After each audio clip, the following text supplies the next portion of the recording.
नमस्ते दोस्तों। आज हम लोग संधि परिचय के श्रृंखला में विसर्ग संधि का अध्ययन करेंगे।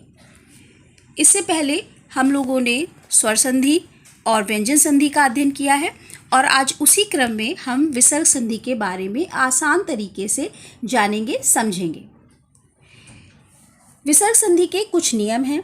इसके प्रश्न कुछ इस प्रकार से पूछे जाते हैं कि कोई शब्द दिया होगा और आपसे उसमें यह जानने के लिए कहा जाएगा कि बताएं इसमें कौन सी संधि है। तो वहाँ उदाहरणों में जो उसके विकल्प दिए होंगे वहाँ पर उन विकल्पों में या तो स्वर या व्यंजन या फिर विसर्ग संधि कहा जाएगा, पूछा जाएगा। तो आपको ये जानना पड़ेगा कि आखिर उन शब्दों में जहाँ पे हमें विसर्ग दिखाई नहीं पड़ रहा है वहाँ पर विसर्ग संधि कैसे है और किन कारणों से है।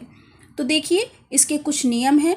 इन नियमों के अंतर्गत पहला नियम जो हमारा कहता है वो यह कहता है कि यदि विसर्ग के पहले अ का स्वर हो, आ कौन सा है, ह्रस्व आ है, और विसर्ग के बाद में भी ह्रस्व आ का स्वर हो, या फिर विसर्ग के बाद में तीसरा, चौथा, पांचवा किसी भी वर्ग का वर्ण हो, अथवा या, र, ल, व, ह हो, ऐसी स्थिति बनती है तो जब हम संधि करेंगे तो विसर्ग के स्थान पर ओ की मात्रा आ जाएगी, यानी विसर्ग किस में परिवर्तित हो जाएगा, ओ में परिवर्तित हो जाएगा। आइए उदाहरणों से समझते हैं। पहला उदाहरण है मनोहर। यहाँ पे जब हम इसका संधि विच्छेद करते हैं तो मनः धन हर हमें प्राप्त होता है।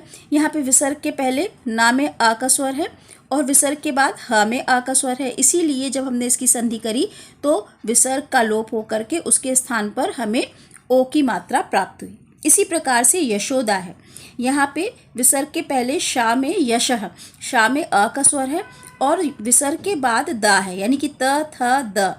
दा जो है हमारा त वर्ग का तीसरा वर्ण है, इसीलिए यशोदा में विसर्ग के स्थान पर ओ की मात्रा हुई।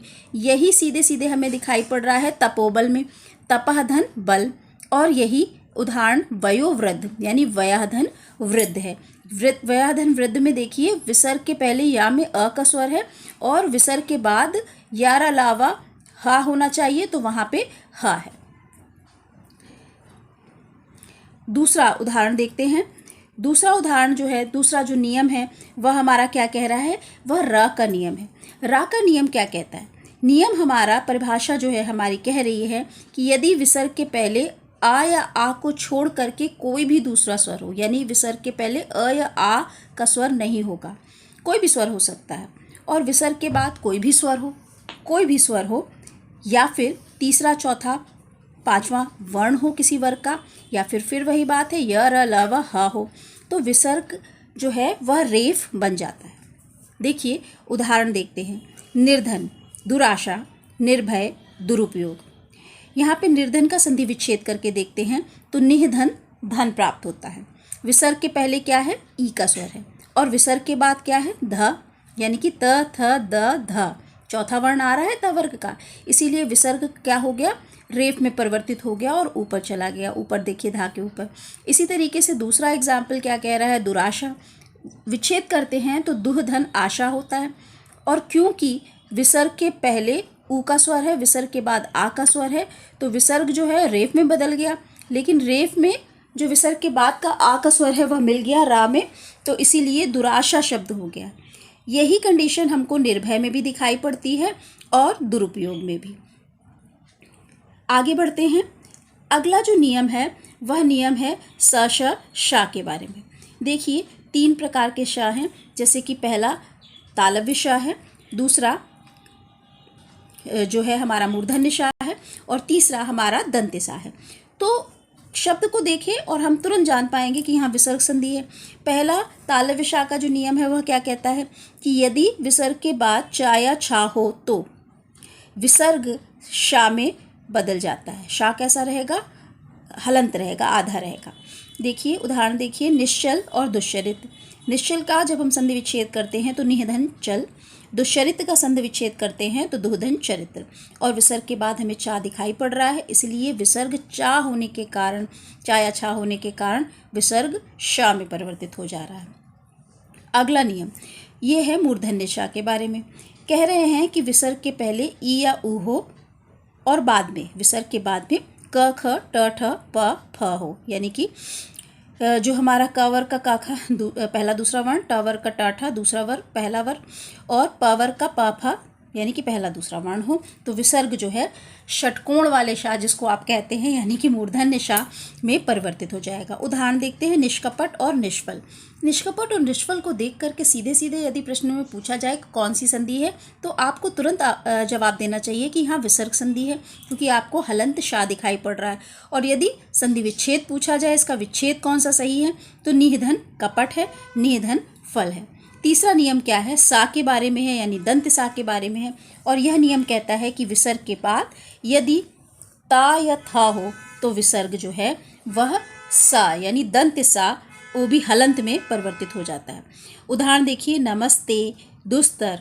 नमस्ते का संधि विच्छेद है नमाधन ते, और दुस्तर का संधि विच्छेद है नमाधन ते। अगला नियम क्या कह रहा है, अगला नियम कह रहा है विसर्ग का लोप हो जाए और साथ ही साथ दीर्घ स्वर हो जाए। कैसे, इसको समझेंगे।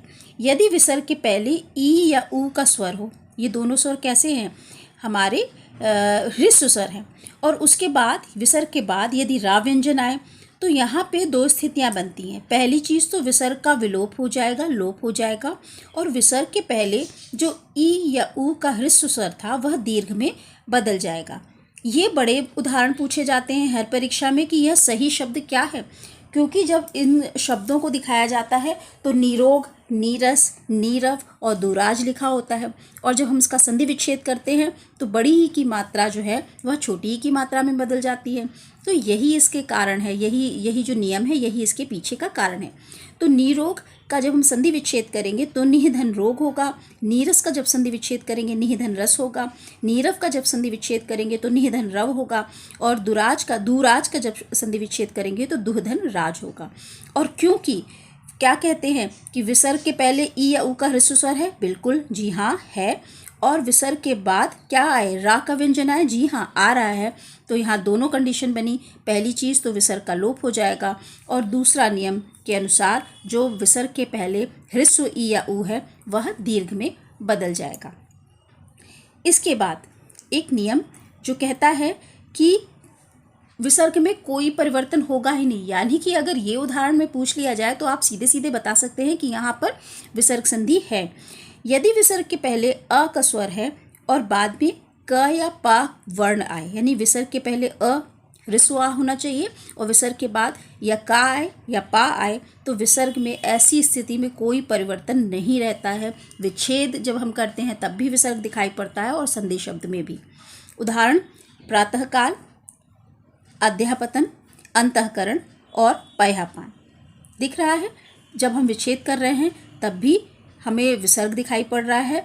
और कारण क्या है, क्यों विसर्ग संधि करने के बाद भी मिल रहा है, क्योंकि विसर्ग के पहले आ का स्वर है और विसर्ग के बाद क या पा का वर्ण है, इसी कारण विसर्ग में कोई परिवर्तन नहीं होता।